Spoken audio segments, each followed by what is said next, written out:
Many thanks for joining in on the program this morning. This is Daybreak Africa on television Nigerian. I'm Aisha Salihu. And I'm Victor Tehemba, and it's nice to see you on a Friday, December 6th. Definitely. Yeah. The month is moving speedily, I must say. Yeah, it's on a jet speed. And to think that this is the Yuletide season and almost everybody has plans for vacation, holidays. And do you have plans for vacation? I don't know yet. I don't know. I'm not quite sure. But then I know people do have plans for vacation. Okay, so you're not sure, but you would want to go on vacation. I'd love to. Who wouldn't take So where will you go? In Paris? Greece. We'll talk about that later. Okay. Okay. But also because I'm looking like, let me visit the Cayman Islands. If you're going to sponsor me. Okay. Like I said, we'll visit that later. So moving on to a more serious matter now. Just yesterday, the former governor of Abia State, Orji Kalu, was sentenced to 12 years in prison for 7.1 billion naira fraud, embezzlement as governor, as when he served as executive governor of Abia State. And then it's actually a sad one for his family. And I think it's a good one for the country that we're clamping down on corrupt public officials, whether they are in power or not. Even though when he was in power, he felt he had the immunity and all of that, he could go ahead and siphon all of the state monies and all of that. But now 7.1 billion naira is a huge sum of money. And the thing is, like, the embezzlement of that money might not necessarily mean that he embezzled it for himself. Maybe just money that he took or approved to be used for other purposes other than for the effective governance of the state and all of that. So, but it all amounts, the buck stops at his table. So. And then to think that he's joining other governors, other ex-governors who are already in prison for the same crime. I don't understand why, as a governor, you had the powers to govern a state within your best ability and all of that. Why do you have to go ahead and keep taking in monies belonging to the governed, thinking maybe you won't be caught, you're so smart and you're not going to be caught at the end and all of that? That's just the effect of power, being in power, having that power, having that control. You control finances, you control almost like everything that goes on in the state. So why not? I know it's easier. It's like almost the same thing that you might have even at the presidency, but it's easier to prosecute the state governors, the governors than the president, because that is like a national figure, I say. But I think this also goes out to other state governors who have intentions. You never can tell. There are some other state governors who are already stealing monies. So my point is like, I get to, like, I do want to find out is, so if you had committed a 7.1 billion naira fraud, was the money recovered from him before the sentence? So I look at the fact that I think he has forfeited one of his one of his businesses already, I think. So I think the government, whether they can get the money from him like in cash or not, his property would be seized eventually. Maybe if he has other businesses. Does the court order also include that the government could seize his properties to recover the 7.1 billion? Okay, so what if in an event where you cannot get the 7.1 billion? So I think that's the reason why he has been sentenced to 3 years. No, he has to pay. He has to refund the money. Whether or not he has to pay, he still has to face the wrath of the law. If you're going to prosecute me, like if you're going to prosecute a criminal for criminal offences, right, and you are not recovering whatever he stole from, or you are recovering just a part of it, then at the point, like, because we know for a fact that these guys, when they go to the prison, we know they don't stay in the normal prison cells that we know that is deplorable and very inhuman for human beings to stay.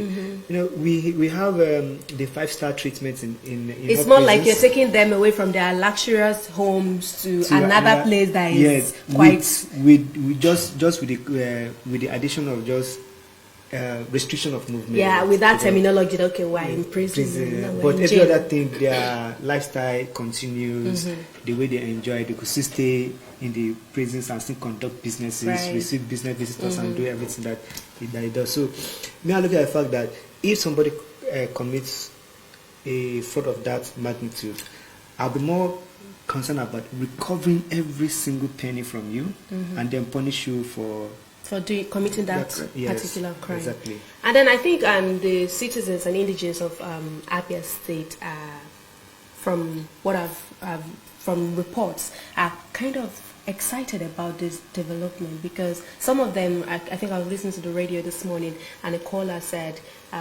although he's not even in Abia State, but then he's happy that when this governor was in power, what he would have used the money to do and all of that, instead he was taking it in for himself and his family. But now he's facing justice, and Abia State is thankful to the government and everything and all of that. So I think it only goes further to tell, like I was saying earlier, to tell other state governors who are already doing this, even with the fact that, okay, yes, I had immunity, I'm covered by the Constitution, knowing that when you get out of this particular position, you're going to face the wrath of the law.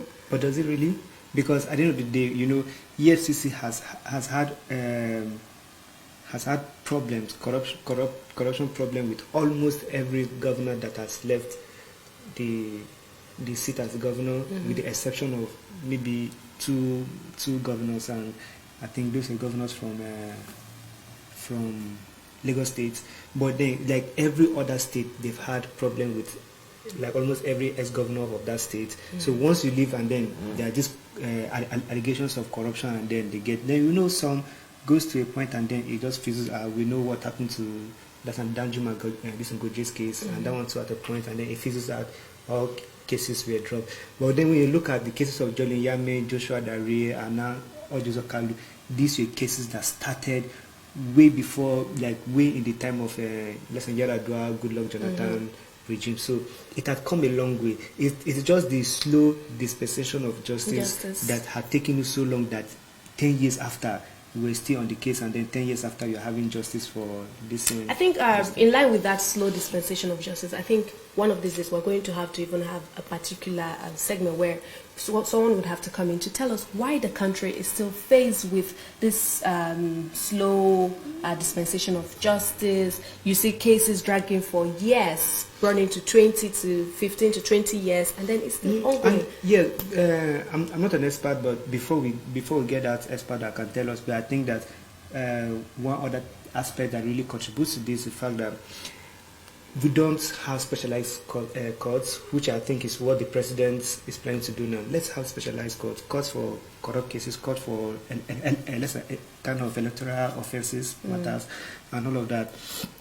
So we have courts who are handling several issues. So you go to court, and then you see that one judge is handling about 700 cases. So you need to adjourn so that you can accommodate other cases on your file, on your desk. And then secondly, our courts are not even digital, they're still manual.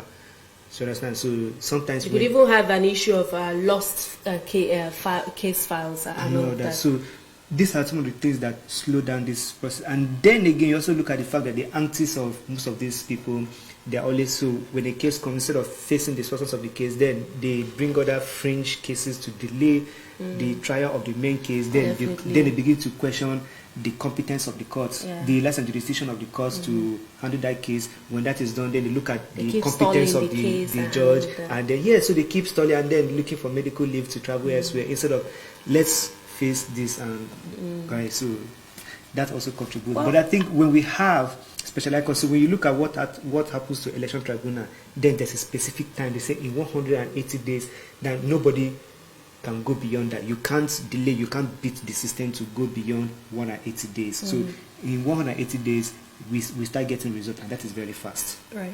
So we need something like that. But then my point here is that it's still a good thing that even if he has gone to join the other ex-governors who are already facing the wrath of the law, and no matter how weak our judicial system is, so although some governors, like you earlier noted, find their way of not being served, not being served. But then I think maybe some others, somehow, they'll still get their own justice.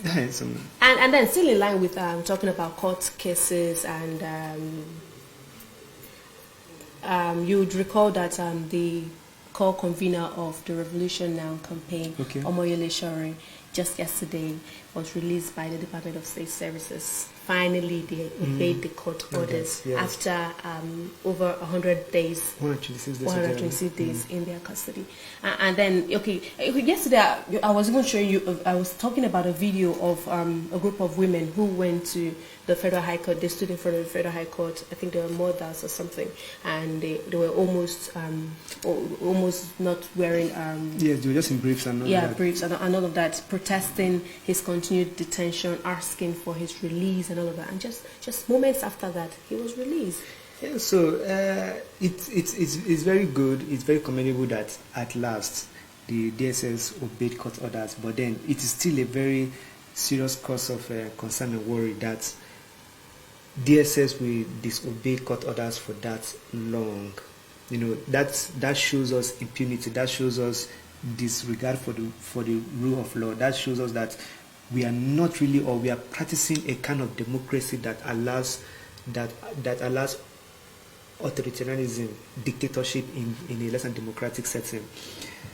Now, whatever might have happened for them to have released, because when the court gave the order that in 24 hours they should release Sowore, I was pessimistic that they were going to do that, because I know that DSS wasn't particularly holding Sowore out of their own volition. It wasn't out of their own will to hold him down. So you say maybe there is the powers that be. They were basically acting on instructions. Yes, powers from above to here. So I think maybe because it has dragged for too long, and they're at the point that the court. But then again, during one of their press briefings, the spokesperson for DSS said the reason he's still in custody was because they need some people to hand him over to someone to sign some documents. It goes on to say this doesn't make sense. When the court has ordered that somebody should be released, you release the person. How the person gets home is not your business. Whoever comes to pick the person is none of your business. The thing is that you are released and you are sent out. If you know your way, so what about who signs the documents? So they sign what documents? He talked about some documents. There are no documents that are meant to be signed. The person being held in custody is the person that will sign whatever document. Now there were shorties. They say bring in shorties that will. So these shorties have already satisfied every condition that the court demanded. So they had these documentations already written, signed, and whatever. So it is more of saying, we have these people, we have them on records, we know their names, we know where they work and whatever. So what do you need them again to come and sign for to release somebody? So it was just a total aberration and disregard for the rule of law and court orders that these guys carried out so flagrantly in a democracy that we think we are practicing at the moment. So that did not even make sense, and that doesn't hold water anywhere. Okay, I think if I get you correctly, what you're saying is our judicial system, alongside our security operatives or whoever, we still have a long way to go. Yes, we actually do. We have a long way to go, and then the judicial system, democracy will thrive when there is total separation. For governors, right? There's a principle they call separation of powers. There's a reason why it is called separation of powers. Now, separation of powers is just simply that let every arm of government focus on its core responsibilities. Then other arms of government have an oversight of this order so that people don't go out of way. See, it's a way to explain that we don't get to this. Now, when the court give orders to either the judiciary or the executive, all you have to do is obey. Now, if you feel anything is wrong, like, okay, the judiciary has given an order, release this guy, and then the executive, you're not obeying, then the National Assembly, which is the legislature, should come in and why is the executive not obeying court orders? The judiciary stands on its own. So it means the executive cannot interfere in what the legislature is doing, and the executive also cannot interfere in what the judiciary is doing. You can't have everybody. That is why it's called democracy.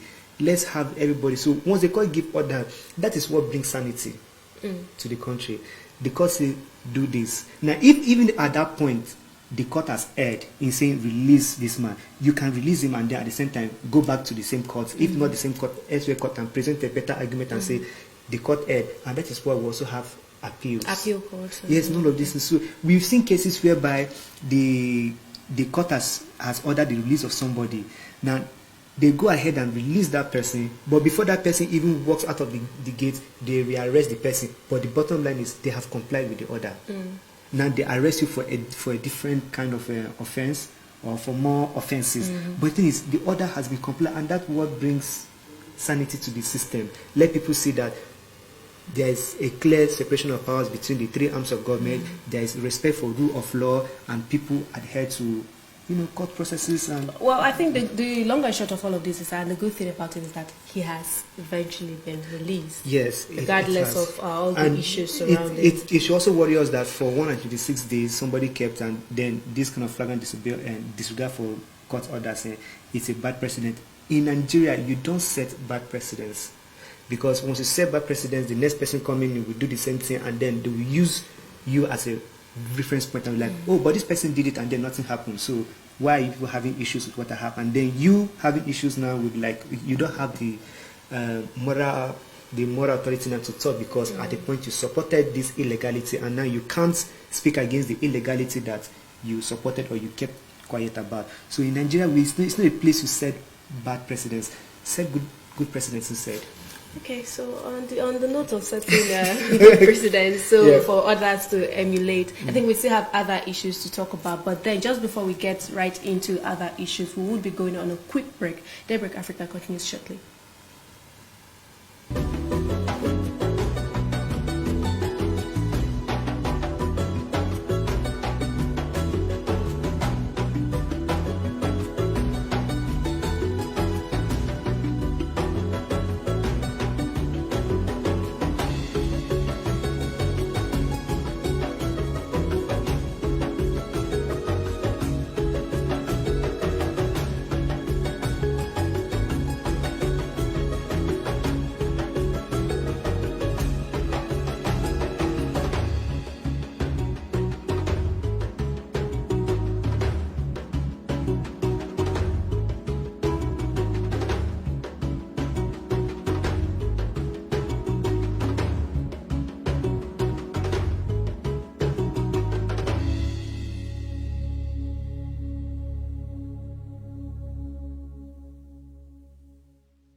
Thank you for still staying tuned, and that was just a quick break on words on marbles, to some of the words of wisdom that. And the thing is, words on marbles, they are called words on marbles simply for the fact that when you listen to them and you adhere to them, it really serves life purposes. Right, definitely.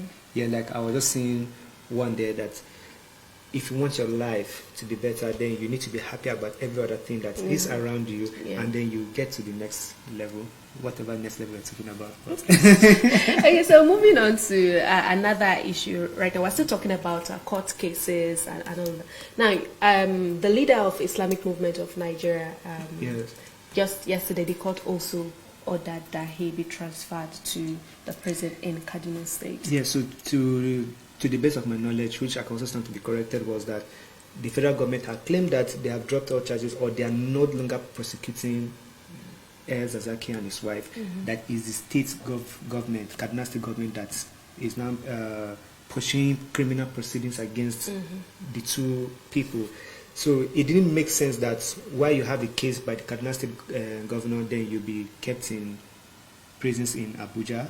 Okay. So I think it makes sense that they be transferred to Kaduna. State so prison. If IMN members want to protest, then they can do that. They can do, okay, if they have plans of protesting, it has to be in Kaduna State now. So now no need coming to Abuja. All the way down to Abuja. To So Abuja. you know where your leader is now.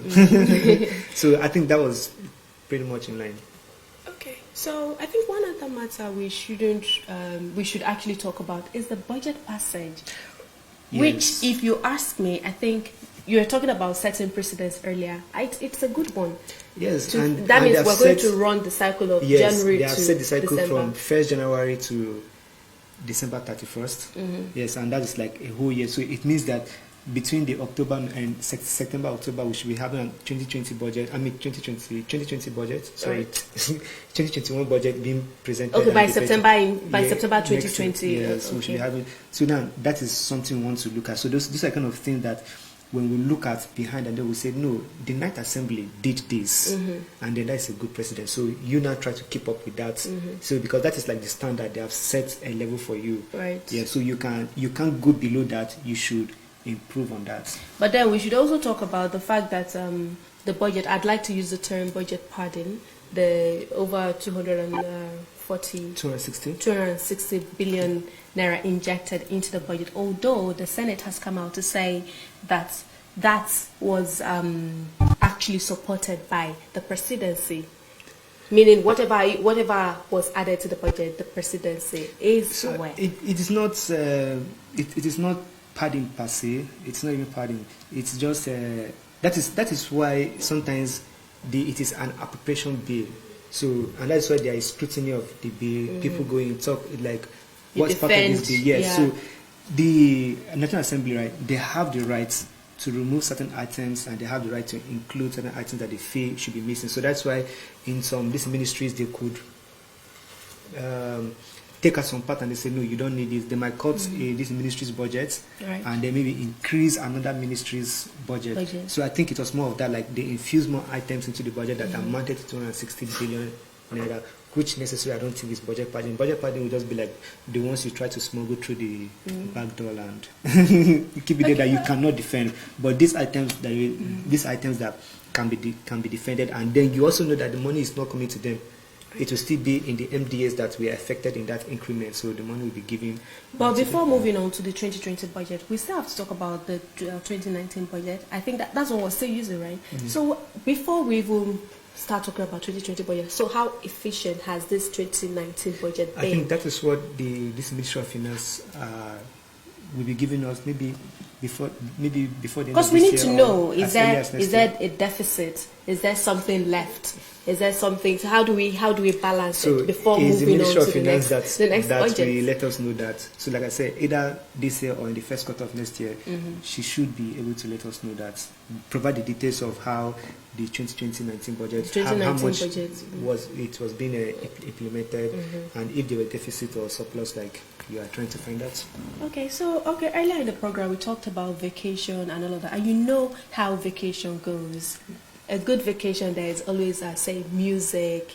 Maybe you could walk through nature and all of that. And in line with music, you'd recall that a lot of people like to use their headphones, their earphones, or whatever you call it. And I'm one of them. I know you're guilty. The next report here is on healthy living, right? So we're going to be giving you details on the effects of using headphones. Do stay with us. Daybreak Africa continues shortly.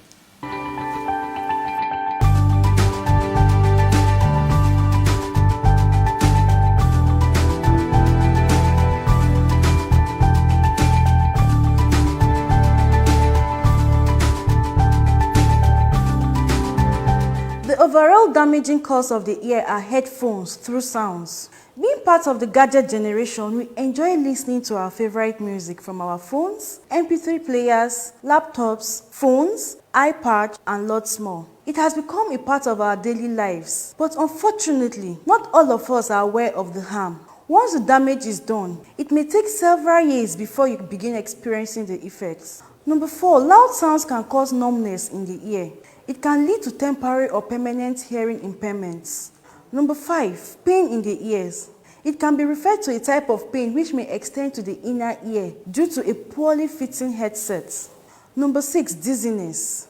Dizziness may be caused due to increased pressure in ear canal caused by loud noise. How do you listen to music or sound without affecting your ears? Number 1, keep the volume maximum at 60. Avoid using in-ear headphones and use over-the-ear headphones. Do not stay in an environment where there are loud, uncontrollable sounds. Sanitize headphones regularly to prevent buildup of bacteria, sweat, and shed skin.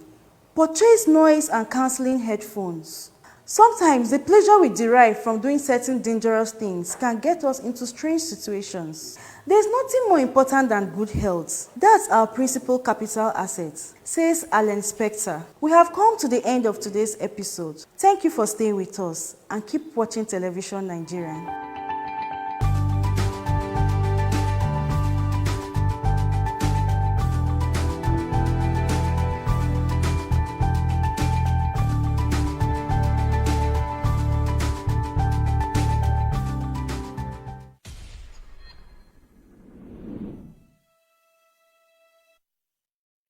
If you're just joining in, this is Daybreak Africa on Television Nigerian, and we went on a break. Well, on that particular report, where we talked about the effects of headphones, yes. And you're guilty. So I hope you have taken note of. Yeah, actually, I've taken notes. I try as much as possible not to use it that often because I actually also know the effects, and then this also enlightened me more to help me now. So right now, I've made my decision that okay, I'll not be using it as often as I would want to. But then if you must use it, you have to reduce the volume. Yes, I always don't. Because the ears are always put at risk.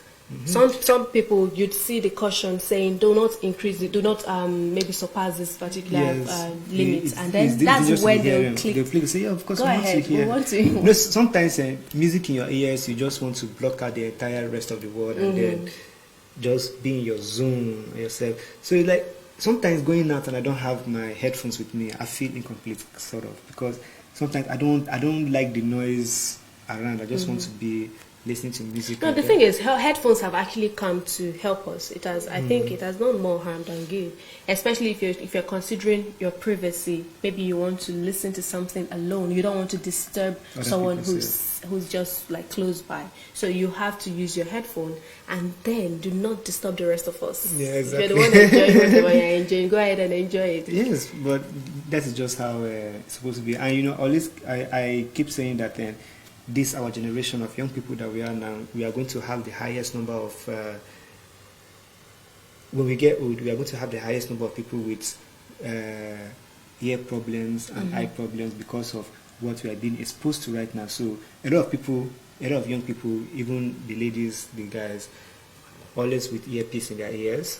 So you know, too much use of that in the long run is going to be dangerous. And then the fact that we are always looking at our phone screens, pressing there. I didn't get scared that in our old age we might really have that vision problem. Yeah, we're going to have auditory issues, and then of course vision problems if care is not taken.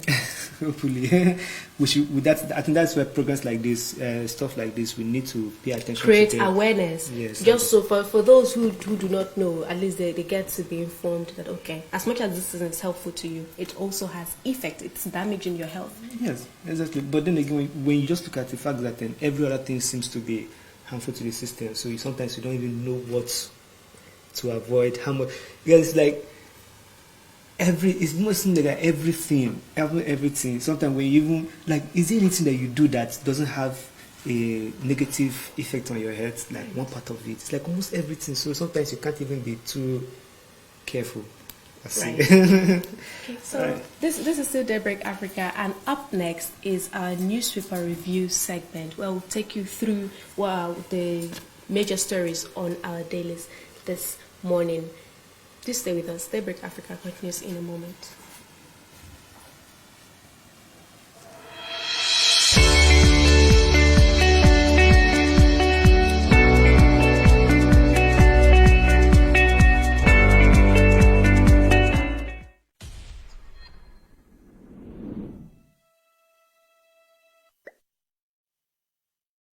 So like we always say, a paper a day keeps you informed on what's happening. And drives away ignorance. Yeah, definitely. Drives and away that's why ignorance. we're bringing you some of the stories making the headlines on the front page of the Nigerian dailies. And we're kicking off with Blueprint. It's written with a headline that is printed in black.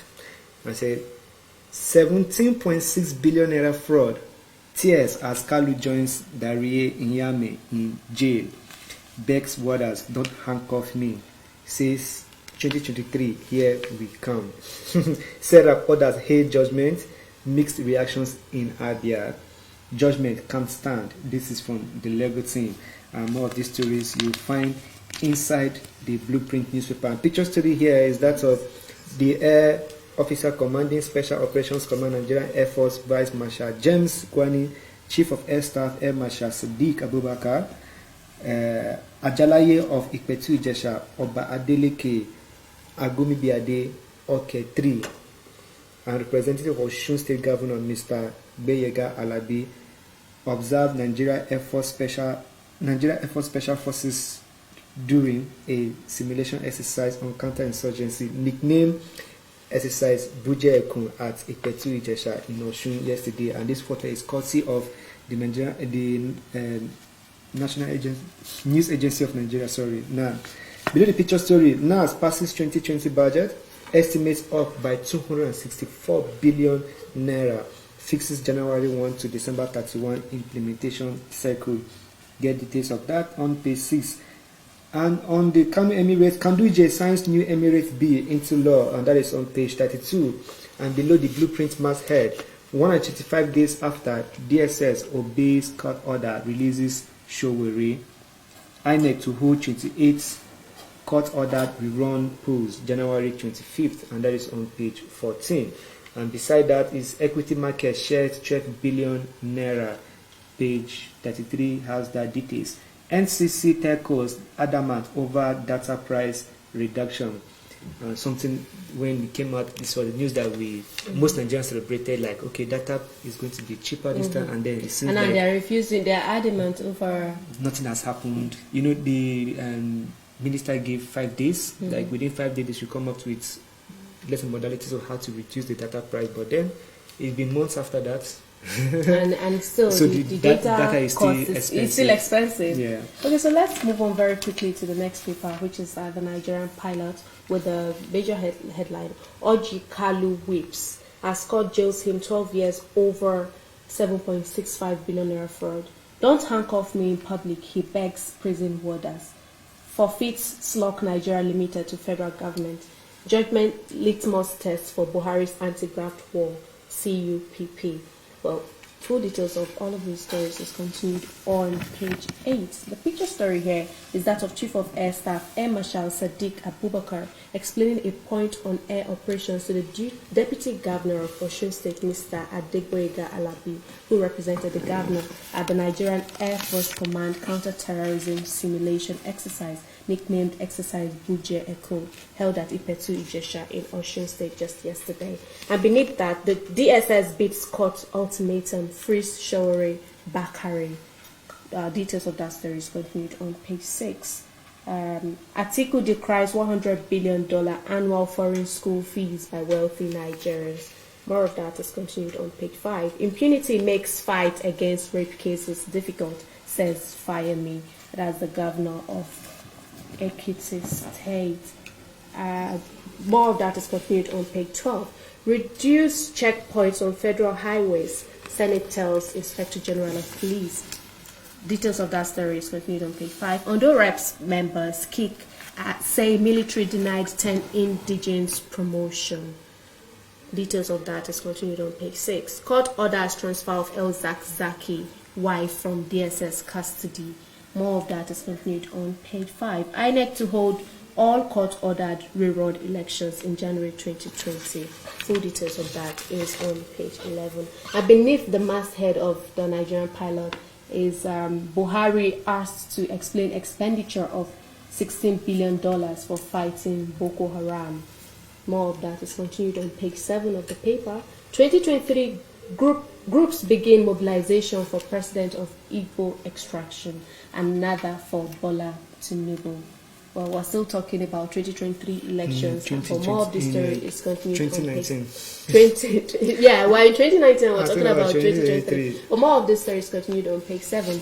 I think that's all. That's about all of the stories on the front page of the Nigerian pilot this morning. But then that is the fact that if every serious politician that wants to become president in 2023 knows it's time to start now. Yes, you start in the politics. I've said it countless time on this platform that I think campaigns have started already. No, I don't think. I know campaigns have started already. Of course it is. No? We're in 2019 and we have about 3 years to the election.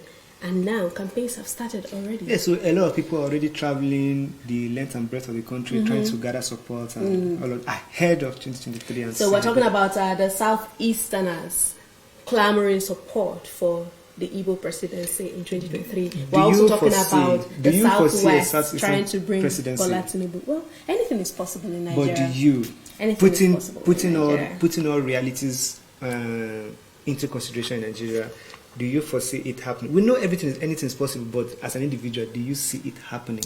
For now, as it is in the country now, I do not. So you do not see it happening.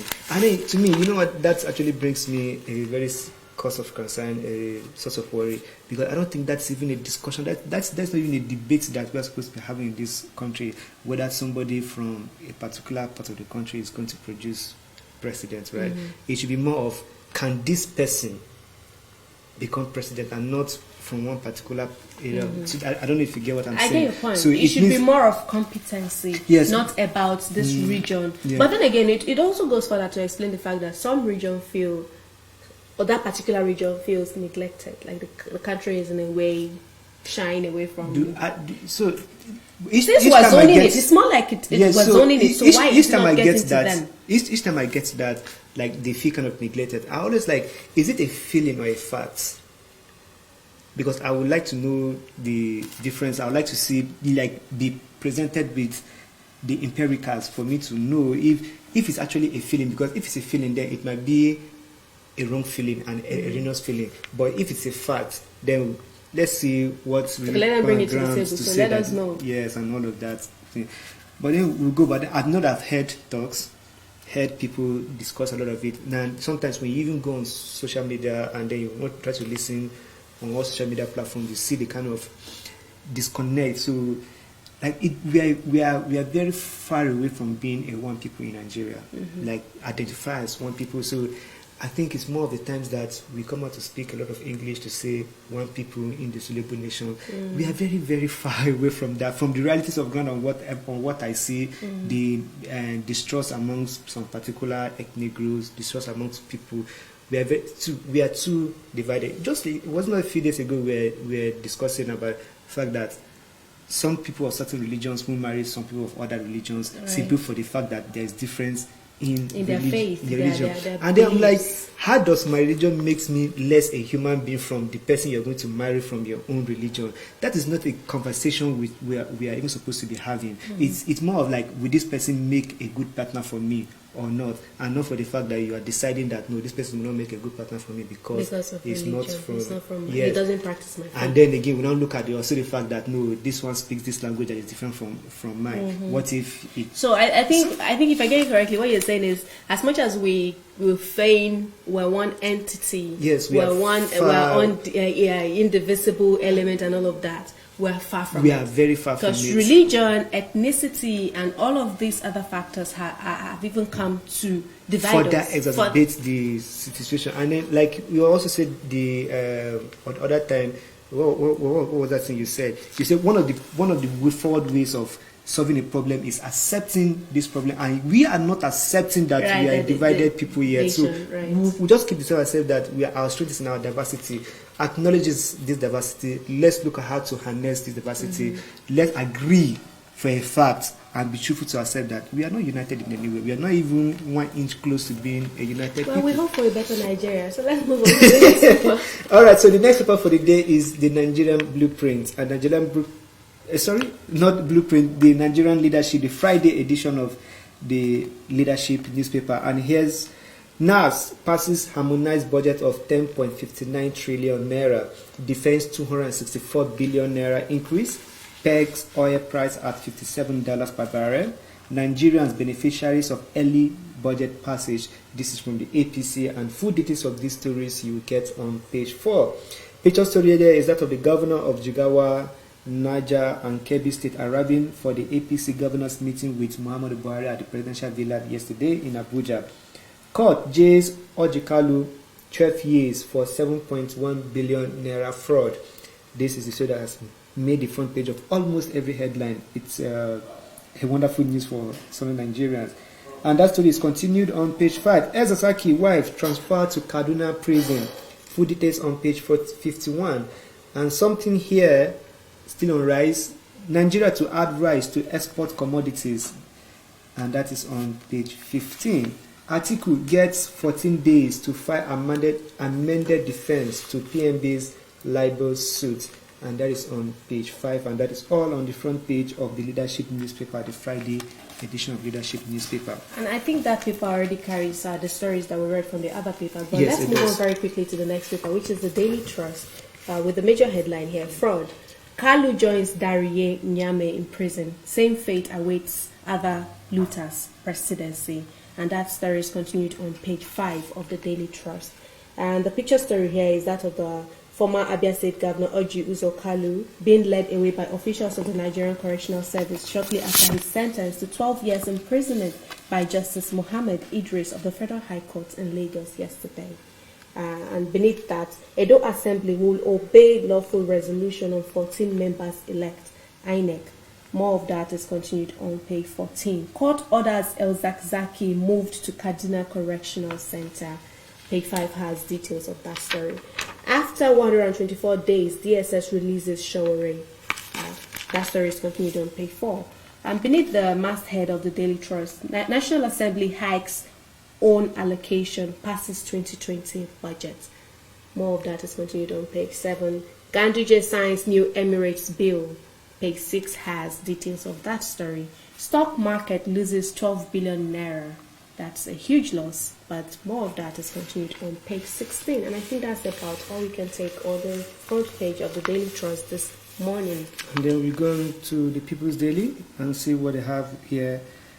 Here they're also making stories on the NAS budget, passing in national budget. NAS makes history, passes 2020 budget in record time, says 246 billion pardon in tandem with presidency. Now, full details of this you will get inside the People's Daily, and see this is the kind of president I said we need to be setting precedents like this that people will look up to and say it was history. Either you do better on it or just keep it at the same level. Don't take us further backwards. And picture story here is still that of the Chief of Air Staff, Air Marshal Sadiq Abubakar, explaining a point to the Deputy Governor of Osun State, Mr. Adegboyega Alabi, who represented the governor at the Nigerian Air Force Command Counter-Terrorism Simulation Exercise, nicknamed Buje Ekun, held at Ipetu Ijesha yesterday in Osun State. Below the picture story, DSS releases Sowore, pays him 100,000 naira fine. And this is from his lawyer, Femi Falana. Details of that is on page 10. Climate change affecting family income negatively. This is from the President Muhammadu Buhari, and he sent that on page 3. NNPC blame vandals for Lagos fire. That is on page 19. If you remember, there was a huge inferno yesterday in Igondo area of Lagos State that lasted for hours. And it got spread. Somebody from my former neighborhood, Diamond Estate, sent me a video like it's as if the estate itself was going to be on fire, but then there's a lot of behind the distance there. And then NNPC is blaming vandals. But yes, it was due to pipelines and vandalism. So that area has oil pipeline. And okay, maybe I should also tell a story that one time the NNPC had to arrest some Chinese people who were within our estates, who go to the back where that like power pipeline laying there to scoop fuel. Really? So it's not just Nigerians perpetrating not just Nigerians. this? So there were some Chinese people like that, and they were kind of arrested for that. So it seems like pipeline vandalism. And people don't know that when you vandalize pipeline, like these things are highly inflammable. Right. They can catch fire anytime, and then when it starts, it's almost unstoppable. Yes, it's unstoppable. It just continues to rage and then burns almost everything that it finds in its way. Well, let's move on to the next story. Below the People's Daily masthead, Senate Chief Whip Kalu J, 12 years, over 7.65 billion naira fraud. Judgment unfair, says APC chair. That story is on page 5. It seems you can't really get the accurate figure from the newspaper, so it's either 7.1 or 7.65 billion. And Ganduje approves law legitimizing created Emirates, and that is on page 2. And that is all on the front page of the People's Daily paper for today. Okay, and I think one of the stories there that is quite interesting is that of the governor of Kano State, Abdullahi Ganduje, legitimizing or approving the law legitimizing the created emirates. You'd recall that just some weeks ago, the court also asked for this emirate to be dissolved. Yes, and now he sent a bill to the State House of Assembly on Monday. And it passed the first reading, second reading, third reading, and it was passed into law by National Assembly in just from Monday to Thursday. And then the governor signed it on the same Thursday, which was yesterday. So I don't know, like in Nigeria, there's this expediency of law when there is this expediency of that's legislative matters, when it is for the purpose of witch hunting or when it's to target. And then this also agrees with what you said earlier in the program where you talked about people not obeying court orders. If court is saying dissolve these emirates, how come the state governor is still taking another bill to the State House of Assembly saying... It could be that, from the judgment of the court then that dissolve is like they didn't really follow due process. So maybe this time around they have taken correction, have gone to follow due process and then send the bill. But then again, it's still left to those who are concerned to challenge it in court if they want to, or they see that it really does not tally. But for now, we need to know why the governor is really hell-bent on creating 4 emirates. Though he says it will drive developments and bring people closer, but then the traditional chiefs are not really the government, they are not local government chairmen, so I don't really know how. I think the emir is doing just fine. So it's more like he's decentralizing breaking down his That is what power. it is. It's not like it looks like. That's exactly what it is. Is trying to decentralize the powers of the emir. And then I believe that there are some institutions that you don't really try to desecrate like that. So you can't, like I was telling you sometimes, you can't try. You can't. Okay, I don't know if it's you, but I was telling somebody off the set one time that these are things that you can't try in, for example, in Benin. You can't try it in a place like Oyo. Say you want to decentralize the powers of the Oba or the Alafin of Oyo. Or you go to Edo and then you want to decentralize the powers of the Oba of Benin. Like, I don't know which planet you will come from, but then you can't try that. Even if you come from planet Pluto, by the time you get there, people will let you know that this is something you can't try in this certain area. So you can't really do that. These are traditions. These are institutions that have been there even before our democratic institutions. So we had, before this period of democracy, the colonial rule coming and all of this, we've had the Oyo Empire, which had a political system that operated just fine, similar to what you have now. It's a copy of whatever we had there. The Hausa Fulani Empire with the Lesser Sokoto Caliphate and all of that had been there. So these are institutions so rare that you don't do this. Okay, away from the Kano Emirate tussle and all of that, now just yesterday, the president met with the governors of the All Progressive Congress, and now Adams Oshomole was missing. He wasn't part of the meeting. So does this have a way? I don't think it means anything. It doesn't mean anything. It doesn't mean anything. It might just be indisposed to attend the meeting. At that yesterday. It doesn't mean anything. Even though we don't have details of what the meeting was about, yes. But we know he met with the governors of the All Progressive Congress, and then the national chairman was not present. So I'm going to agree with you. It doesn't mean anything. So we'll see how all of that plays out in the long run. Yes. So, okay, well, up next, we've been talking about vacation, and now the next segment is about the Calabar Carnival and all of that. So I think we would have to go into that just after this break. Don't go away.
Many thanks for staying tuned. This is still Daybreak Africa on television Nigerian.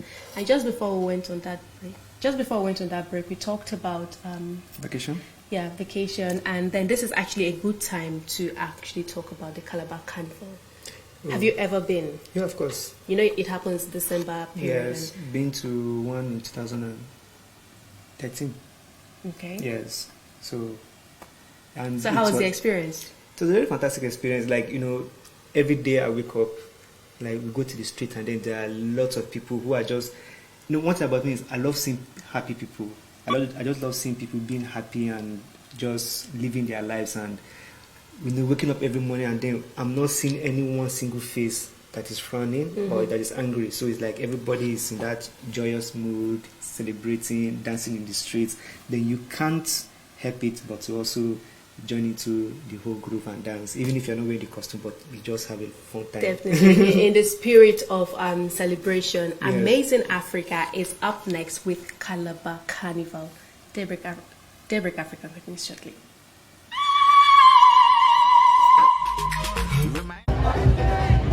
Welcome to Calabar Carnival.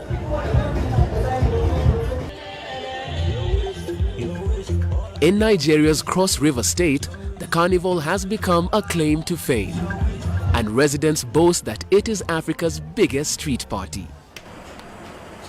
See, we have our young people, a very large pool of people who are very talented, dance, sing, and all that. How do they get out? Where will they showcase their talent? That's what the Calabar Festival provides for you. So, the parade also serves as an opportunity to promote local culture.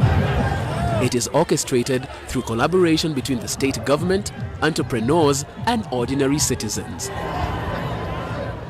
There are certain things which come to people naturally. The entertainment, a leisure lifestyle, dancing, music, they are things that come to the people of Calabar naturally. The town itself, the very nature of the town, makes it easy for you to deal with the logistics of carrying out such a festival. Small enterprises thrive during the 32-day festival. On the day of the street fair, all 5,000 hotel rooms in Calabar are fully booked. According to the Carnival's website, there are over 2 million spectators and 50,000 costumed performers. And the parade is broadcast to more than 50 million people. Patricia Godsmind works as a fashion designer, making costumes for the event. Like, we the designers try to portray the actual theme of the year in our costumes. So my little contribution has been trying to be creative enough to bring costumes so that when you stand a distance, you'll just be able to interpret for yourself the entire theme of the carnival. A large sum of Patricia's earnings each year come from the carnival. She typically makes about 4 times her normal salary during festival season. This effect is mirrored in other small businesses too. The economic impact is huge. We are seeing it, we are feeling it. What we are going to do as a government is to try to make sure that we guide it properly and further encourage it and nurture it to grow. But like other business owners, Patricia struggles to sustain such revenue during the rest of the year. Hotels, restaurants, bars and clubs are at maximum capacity during the fair. The rest of the year, their business is limited. Asoku Epkeyong is the CEO of Channel View Hotels. The idea of tourism isn't a one-off event a year. It should be a constant thing. There should be a constant flow, constant traffic into the States. Asoku isn't the only one hoping to expand Nigeria's tourism industry. Nigeria needs to start looking away from its dependency on oil. We need to diversify our economy. One of the reasons which we can do that is to focus on tourism. Locals hope that the popularity of tourism during the Calabar Carnival will be replicated during the rest of the year. And as travelers from around the world come to Nigeria on holiday, they will learn to embrace the lively local culture.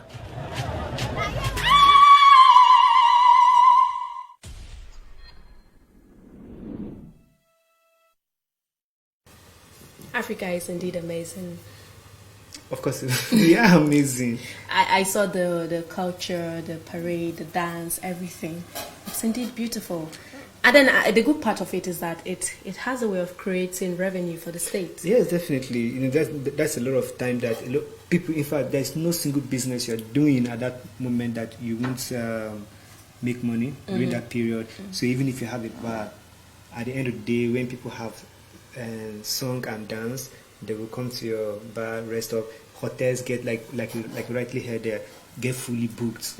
Totally, hotels in Calabar get booked. So even the tailors who sew the costumes for the carnival, you know how they do, still make a lot of money and all of that. So there's no single business that you're doing. Even if you're the type that hogs pure water, sachet water, you are definitely going to sell, because people dancing under the sunlight will surely get tired and buy water for And you. I think tourism should be more encouraged, just like yes, the so experts said. You know what I'm saying, that there are countries like Kenya, South Africa, that a significant part of their yearly revenue comes from tourism. Right. In fact, the major export, the major source of revenue for the Kenya government is tourism.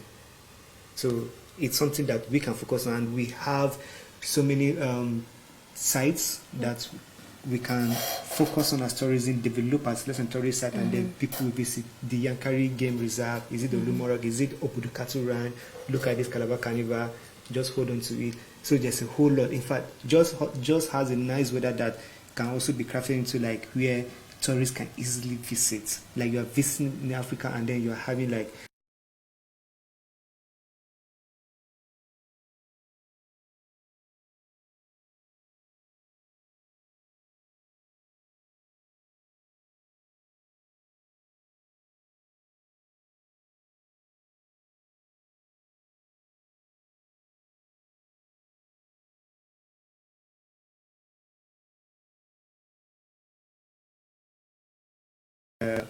the gorillas in Congo are that famous that they are featured in several Hollywood movies. Right, so let us go ahead and see how famous the gorillas in Democratic Republic of Congo is. Don't go away. Our park is gorillas, and that gorillas called the East Lowland gorillas. Endemic species, we can't find it anywhere in the world, if only here at the East Congo where we can find that. We are stalking the majestic apes of the Democratic Republic of Congo. The majestic creatures appear to be enjoying their territory in the Kauzi-Biega National Park. Located in the east of the Democratic Republic of Congo in South Kivu province, this park is the only place in the world to find the eastern lowland gorillas. Tourists make their way here to encounter this rare species. Yannick Kwaya is a guide. Many species of animals in our park and birds. So now, the first for our park is gorillas, and that gorillas called the East Lowland gorillas. Endemic species, we can't find it anywhere in the world, if only here at the East Congo where we can find that. This is a good place for the East Lowland gorillas. And I can say the number have increased because before war and now, I can say the number have increased because we have now 9 families of gorillas. That 9 families formed 139 individuals. They may seem calm, but as Kikwaya warns, they at times can be very aggressive. The gorillas, they are really, really curious to see people. And now when we get that situation, don't be frightened with them. Be careful to them. They can welcome us. Taking photos in close range can be also intimidating, so visitors are advised to do so from a distance.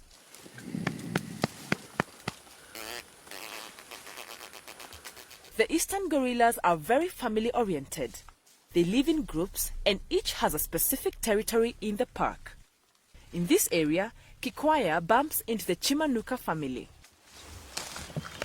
Each setup has 36 members with only one male, the family chief.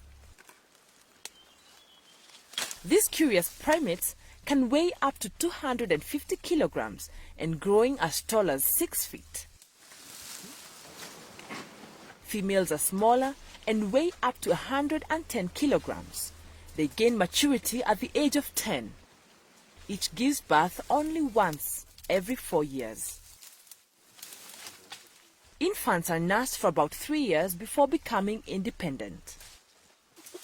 Their physique differentiates them from their cousins, the mountain gorillas found in the North Kivu. However, not many people are able to tell the difference between the two. Ici, la différence entre ces gorilles et les gorilles de montagne.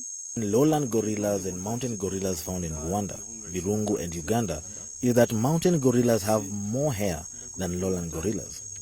The lowland gorillas are also bigger in size and they have a larger face. Plus allongé, tandis que le gorille de montagne a la face plus courte mais trop large. Their diet is mainly leaves, but they may also consume fruits, bamboo shoots and insects. Due to its large size, the eastern lowland gorilla only has few real predators in the forest. Large cats such as leopards and the odd crocodiles are the only natural threats. The closest cousins to humans, however, are endangered. According to UNESCO, the eastern lowland gorillas, along with 13 other species such as chimpanzees and mountain gorillas, are close to extinction. In the east of the Democratic Republic of Congo, less than 3,800 members are left. Poaching, spreading diseases and habitat loss due to deforestation are the other major threats. The Congolese Institute for Nature Conservation has been making efforts to improve the conditions in the park to ensure safety of the gorillas. To control the whole park, we must eat, getting curious and socialize in their only habitat.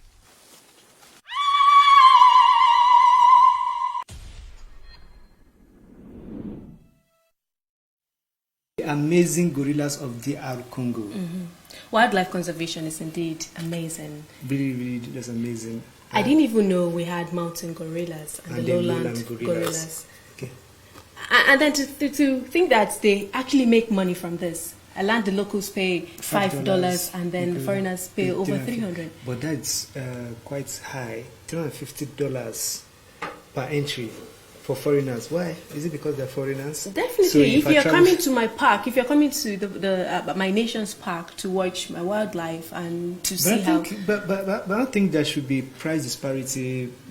There should be, because it's a way of generating revenue. No, like this, even if there's going to be price disparity between locals and foreigners, there shouldn't be that huge. That is like a difference of 345, because the foreigners pay $350. So that's a very huge difference. You know, we also have like a wildlife conservation farm in center rather in Lagos as well. They call the Lekki Conservation Center. Right. Now we don't charge that huge. We charge an average of about $5 as well. Yeah. I think it's more like what works for you. If like they put in a lot of measures in ensuring their safety. And yeah, we heard of that.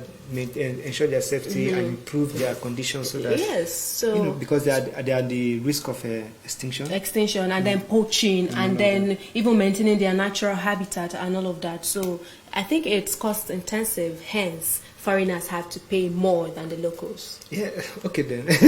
That's fine. But if the foreigners don't come, then the locals fee won't be enough to... No, but like you said earlier, it's actually famous. You said Hollywood movie yes, production. Of course. They actually go there. We can mention lots of Nollywood movies that they're actually famous for. So, anyway, I think that is all for the amazing gorillas of DR Congo. They will look. What type of food do you love? Do you love to eat? If you love to eat outside, okay. So if you eat outside, will you rather eat at the roadside buka or you go to the fast food joint to eat? So what kind of eatery do you patronize? Yeah, is it the packaged one? So you go to the eateries, the fast food joints, or you just go by the roadside and the mama push and say, "Mama, give me rice, 15 naira," and then we go on like that. So which one do you love? Now, on my own part, I think I only eat at the fast food when I'm not actually hungry. Oh, okay. Yes, but if I'm hungry, I go by the roadside buka because I'm going to get. Okay, so what you're saying now is that the fast food joints have more little quantity of food for higher amounts, yes. While the local eateries have more quantity of food for lower lesser amounts. Yes. Okay, so I think Chiwendo Osisio is on standby to tell us which is more favorable. And then people also give their own opinions on which they prefer. Stay tuned. Let's hear them. Considered a statement of class for some. For others, it is enjoying tastefully furnished meals in a conducive environment. Yet to some others, it holds little or no value as they outwardly prefer meals from local eateries, which they claim is more palatable, nutritious, and economical. We spoke to Nigerians on what informs their choice of eatery. Let's hear from them. Which do you prefer? Do you prefer the modern eateries or the local eateries? Well, I would say the modern eatery, but I want to believe both two are very important. Okay. Depending on where you are, there are some local places you go, you will not have the modern eatery. It's what is available to you that you go as well. Exactly. So what about the modern eatery too? Well, the modern eatery too is good because at least I want to believe that whatever you are eating there is upgraded and everything is to the standard. Yeah. Exactly. Whatever they are using, their recipe, everything is on the standard. Yeah. I prefer local eatery. Why? Because it's kind of more of homecoming. It's kind of more of home thing. You are grown up with it, right from maybe your home or from your village. So I prefer the local. Modern eatery is okay. Why? Like me, I don't eat outside, but if I must eat outside, I prefer the modern one because, like you said, local. Local is local. Number one, I don't know where they cook the food. I don't trust the cooker. I don't know how hygienic the person is. So you don't just give everybody. I believe food is life. What that goes into your system can kill you. So going to a local place to eat is like you're just giving your life to anybody to keep, and it's very risky. A local eatery, and why I prefer it is a local eatery really shows the taste of the food more than the other restaurants, because the local eatery, I prefer it. The reason why I prefer it is I was grown up with in a local way. So for how long have you been in the business? I've been in the business for no less than 30 years. Wow. So comparing it to their previous period and the now, what do you think is the difference? The difference are far much. Then it was better than this time around. Okay. The quantity of food I said then it was more bigger than the one I said this time around. Okay. And this time around, with that little one I came, I will not be able to finish it. And still, they will not also permit us to be able to do that thing the way it's supposed, because we are illegal here. The way we are. Even though I don't eat in public places, but I still prefer the modern eatery because they are generous with their food. Their food are expensive, but they are generous. The local eateries, they are very expensive and they are not generous, and the food is unhygienic. The hygienic standard of the local eatery is not up to standard, because wherever they want to prepare food, they don't care whether you are watching their dirty habit, whether you are not watching their dirty habit. They just do it as they like. Whether you like, you eat. If you don't eat it, another person is coming to eat it.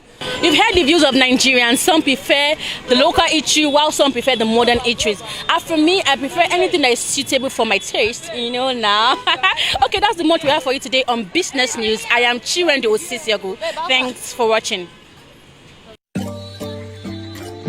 body bang, you bang, your body bang, your body bang, you bang, your body bang, your body bang, you bang, your body bang, your body bang, you bang, your body bang, your body bang, you bang, your body bang, your body bang, you bang, your body bang. And I can't watch when you take a selfie, when you take a pose, you the ginger the boy. Every time you bend the low, I'm a girl when you take a selfie. When you take a pose, you the ginger the boy. Every time you bend it low.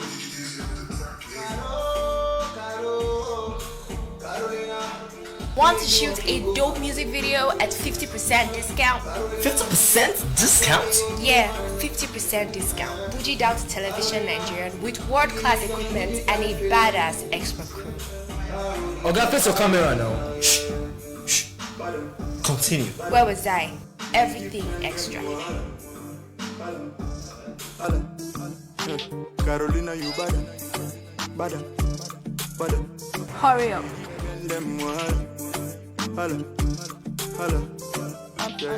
I know say you know this thing you did do, my girl, say you know. Your body is big and I know say you know. Cut a slice of the north central Nigeria with this raw mix of cultures, treasures, and amazing people.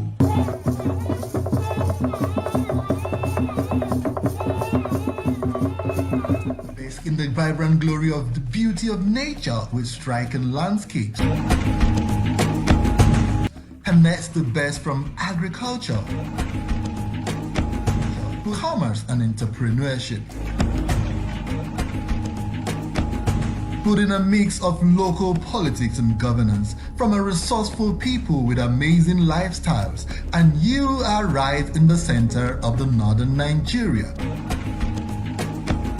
North Central Journal, a compendium of people, places, news and views, all in an amazing mix that bears it all. Only on Television Nigerian.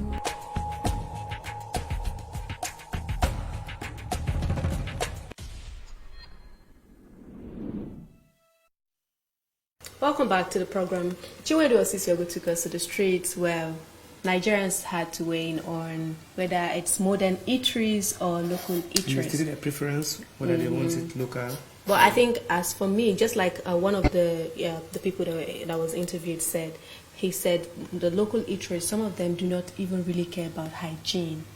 So I think on that note of hygiene, as much as the modern eateries are more expensive, I think on that particular premise, So you're very particular about hygiene of the food? Definitely, because I'm more concerned about whatever goes into my stomach. Well, we have the cases of diarrhea these days, even dysentery and all of that, from poor food that you're eating and all of that. So you have to be very cautious of what goes into the system, right? Agreed.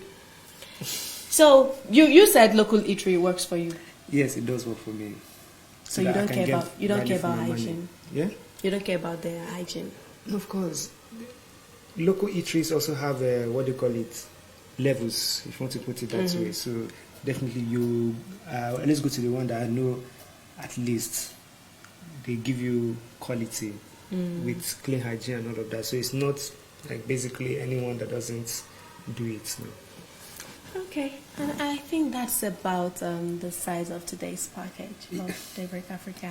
And we have come a long way today. Definitely. And then it happens to be Friday. Friday. So thank God it's Friday, like I always say. Yeah, the weekend starts today. It looks like you're going to boogie down over the weekend. With a lot of sleep. Oh. Okay, so many thanks for staying tuned on the program. We do hope to come your way Monday bright and early, 8 a.m. to 10 a.m. This is Daybreak African Television Nigeria, and I'm Aisha Salihu. Have a beautiful weekend. And I'm Victor Tehemba, and don't forget to join Aisha on Press Talk 11 a.m. You're still going to see her face discussing more of this